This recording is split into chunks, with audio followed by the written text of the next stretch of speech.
તો ગુજરાત વિદ્યુત power company લિમિટેડની Surat સ્થિત મુખ્ય કચેરી ખાતે નોકરીના મુદ્દે ફરીથી આદિવાસી ઉમેદવારો તથા કાર્યકર્તાઓએ ભારે વિરોધ કર્યો છે। આ વિરોધમાં વાસદાના કોંગ્રેસના ધારાસભ્ય અનંત પટેલ અને આદિવાસી ધારાસભ્ય ચૈત્ર વસાવા પણ સામેલ હતા। ધી ગુજરાત વિદ્યુત પાવર કંપની લિમિટેડની સુરત સ્થિત મુખ્ય કચેરી ખાતે નોકરીના મુદ્દે ફરીથી આદિવાસી ઉમેદવારો તથા કાર્યકર્તાઓએ ભારે વિરોધ કર્યો છે। આ વિરોધમાં વાંસદાના કોંગ્રેસના ધારાસભ્ય અનંત પટેલ અને આદિવાસી ધારાસભ્ય ચૈત્ર વસાવા પણ સામેલ હતા। વિરોધનું મુખ્ય કારણ ડીજીવીસીએલ દ્વારા લેવાયેલી એક પરીક્ષામાં ઉત્તીર્ણ થયા છતાં આદિવાસી વર્ગના ઉમેદવારોને નોકરી આપવામાં આવી ન હોવાનો આરોપ છે। ઉમેદવારોનો આરોપ છે કે તેઓ પરીક્ષામાં પાસ થઈ ગયા છતાં પણ કંપનીએ 2.5 વર્ષથી વધુ સમયથી તેમને નોકરીમાં નથી રાખ્યા। ઉલ્લેખનીય છે કે આજ મુદ્દે લગભગ 6 મહિના પહેલા પણ ઉમેદવારોએ ડીજીવીસીએલ કચેરી ખાતે વિરોધ કર્યો હતો। ત્યારબાદ પણ જ્યારે તેમની માંગ પૂરી થઈ નહીં ત્યારે તેઓએ ફરી વિરોધનો માર્ગ અપનાવ્યો। આ વખતે પરીક્ષામાં ઉત્તીર્ણ થયેલા આદિવાસી ઉમેદવારોના સમર્થનમાં થયેલા વિરોધમાં આમ આદમી પાર્ટી અને કોંગ્રેસ પક્ષના કાર્યકર્તાઓ પણ જોડાયા હતા। વિરોધ દરમિયાન તેમની માંગ છે કે તાત્કાલિક જ પાસ થયેલ તમામ આદિવાસી ઉમેદવારોને નોકરીમાં રાખવામાં આવે।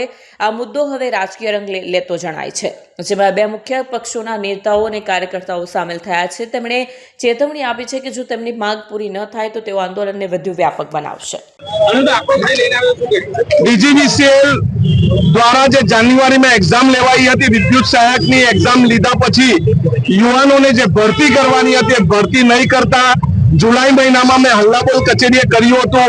102 જેટલા યુવાનોને નોકરી મળી હતી અને આઉટસોર્સિંગમાં હજારો યુવાનોને નોકરી આપી રહ્યા છે। આના અનુસંધાનમાં અમે ફરી એકવાર કચેરીના અધિકારીઓ પાસે જવાબ માંગવા આવ્યા છે કે નવી પરીક્ષા લેતા પહેલા જેણે પરીક્ષા આપી છે, જે ઉત્તીર્ણ થયા છે એમને નોકરી આપવામાં આવે અને ત્યારબાદ પરીક્ષા લેવામાં આવે। જો અમારી માંગણી નહીં સ્વીકારાશે તો અમે આક્રોશ સાથે ધરણા પ્રદર્શન આ કચેરીની બહાર કરીશું। કેટલા નોકરી આપવાની વાત થઈ હતી, કેટલા આપવામાં આવી છે? નોકરી આપવાની વાત 800 થી 1000 જેટલા યુવાનો હજુ બેરોજગાર છે, જેની પરીક્ષા લેવાઈ, જે ઉત્તીર્ણ થયા, જેને એપ્રેન્ટિસ કર્યું, જેને આઈટીઆઈ કર્યું, એ બધાને નોકરી મળવી જોઈએ અને જેટલા પણ આઉટસોર્સિંગ વાળા છે જેને પરીક્ષા નથી આપી એને ત્યારબાદ નોકરી મળવી જોઈએ।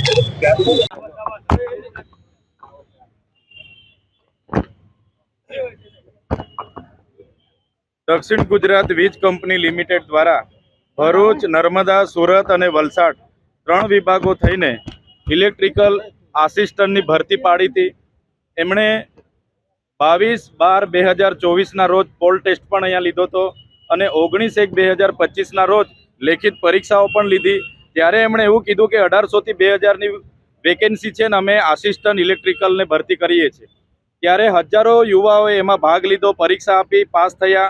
1864 લોકોનું મેરિટ લિસ્ટ પણ બની ગયું અને એમણે કીધું કે અમે મહિનાની અંદર એમને જોબ માટે ભરતી કરી લઈશું। બાદમાં આજે 10 મહિના થઈ ગયા પછી પણ એ લોકોની ભરતી થઈ નથી। અમે વચમાં રજૂઆત કરવા માટે અહીંયા આવ્યા હતા, તે દિવસે 65 લોકોને એ લોકોએ ઓર્ડર આપ્યા અને હાજર કરી લીધા છે। હજુ પણ 1800 જણ પેન્ડિંગ છે। તો અમારે ડીજીવીસીએલ દક્ષિણ ગુજરાત વીજ કંપની લિમિટેડને વિનંતી છે, જે 1800 લોકો પાસ થયા છે, મેરિટમાં આવ્યા છે, એમને તાત્કાલિક ધોરણે સરકારના ધારાધોરણ મુજબ એમને નોકરીનો ઓર્ડર આપવામાં આવે, એમની ભરતી કરવામાં આવે એવી અમારી માંગણી છે। આગળ અમે રજૂઆતો કરી હતી, એમણે અમને બાંહેધરી આપી હતી કે અમે 3 મહિનાની અંદર 1800 જણને નોકરી પર લઈ લઈશું। આજ દિન સુધી કોઈને લીધા નથી, માત્ર 65 જણને એમણે ઓર્ડર આપ્યા છે। એમણે અમને જાણવા મળ્યું છે કે દિલ્હીની એક પ્રાઇવેટ કંપની છે, જે ભાજપના મોટા નેતાની કંપની છે, એને બારોબાર મેન પાવર પૂરું પાડવા માટેનો કોન્ટ્રાક્ટ આપી દીધો છે અને એ લોકો પોતાના દિલ્હી, યુપી, બિહાર અને ઝારખંડથી લોકો મંગાવે છે અને અહીંયા મેન પાવર પૂરો પાડ્યો છે। ત્યારે સ્થાનિક લોકોને રોજગારી નહીં મળશે તો અમે સખત શબ્દોમાં વિરોધ કરીશું અને જે લોકો સિલેક્શન થયા છે એમને પણ આજ દિન સુધી એમણે નોકરીમાં હાજર નથી કર્યા, જેનો અમે વિરોધ કરીએ છીએ। જો સમયે આ લોકો નિર્ણય નહીં લેશે તો અમારી આખી સુરતની ટીમ, એ ઉમેદવારો અને અમે બધા સાથે રહીને આવનારી રણનીતિ કઈ રીતના બનાવવાની છે અમે બધા નક્કી કરીશું અને આવનારા દિવસોમાં આનાથી પણ મોટા કાર્યક્રમો અમે આપીશું। હા, વલસાડના પણ ઘણા યુવાનો આ ભરતીમાં પાસ થયા છે અને અનંતભાઈ પણ ગઈ વખતે આવ્યા હતા અને આજે પણ તેઓ આવે છે।